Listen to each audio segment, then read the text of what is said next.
Hey there, Pastor Al here. It is Wednesday once again, and I appreciate you being with me and letting me share the Word of God with you today. My attention is drawn to 1 Corinthians chapter 10.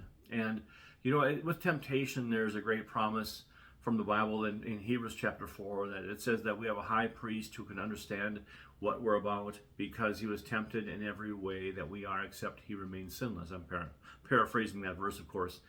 But in 1 Corinthians chapter 10, it tells us specifically about temptation and our victory over it. Now, I realize that some days for us, overcoming temptation is an okay thing. We can overcome the temptations that come across. But there are other days when it's just hard for us to overcome maybe a specific temptation. Maybe we're okay with most of them, but there's just one that gets under our skin. Maybe it is jealousy, maybe it's anger, maybe it's lust, maybe it's whatever the case may be, lying.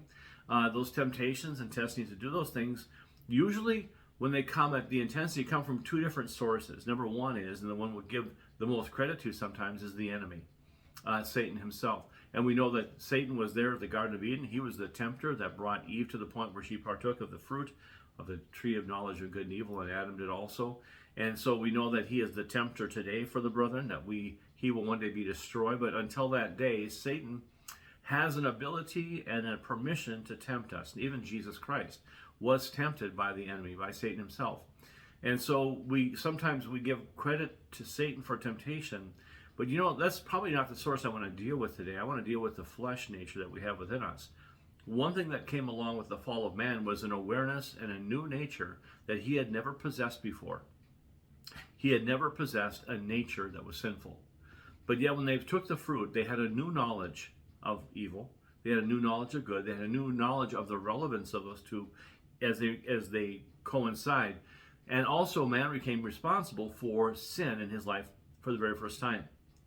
And we've been fighting that battle for thousands of years to try and control not only the enemy's temptation, but the temptation from the flesh. And I'll tell you, for the most part, we probably give more lenience and more allowance to the temptation that our flesh wants to give us than what the enemy does.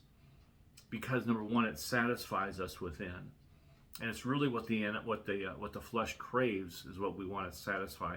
And so, looking at temptation and the fulfillment of temptation, a lot of times it comes as a source from our flesh. But I want to read to you verse 13 from chapter 10, 1 Corinthians. It says, "No temptation has taken you except which such as is common to man. But God is faithful, who will not allow you to be tempted above or beyond what you are able. But with the temptation will also make the way of escape, that you may be able to bear it." And I think that the promise in there is twofold. Number one is that we won't experience something that is not common to man.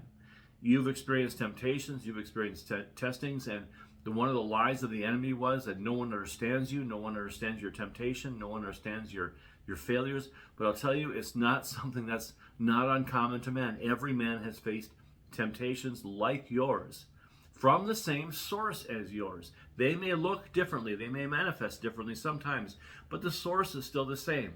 Temptation is common to man, and common to Jesus Christ when he was on earth, that he remained sinless. I talked about that before. And the second thing about that verse is that God will limit the amount of temptation based upon our ability to overcome it. Now, it's important that we see two words in here. Number one is, no temptation has overtaken you. That means to come up upon you. That means to come upon you suddenly, or to take control of you. No temptation has overtaken you, but this is common. But God, it says, is faithful, and he will not allow you to be tempted above your abilities. But with the temptation that he allows, will make a way of escape. That's the second truth that I want to bring to you. Every time that you're tested, if you look, there is always a place of escape with God. He is the strong tower. Proverbs tells us the name of the Lord is a strong tower. The righteous run to it and are safe. So the next time you're tempted, either from the enemy or from your flesh, run back to the tower.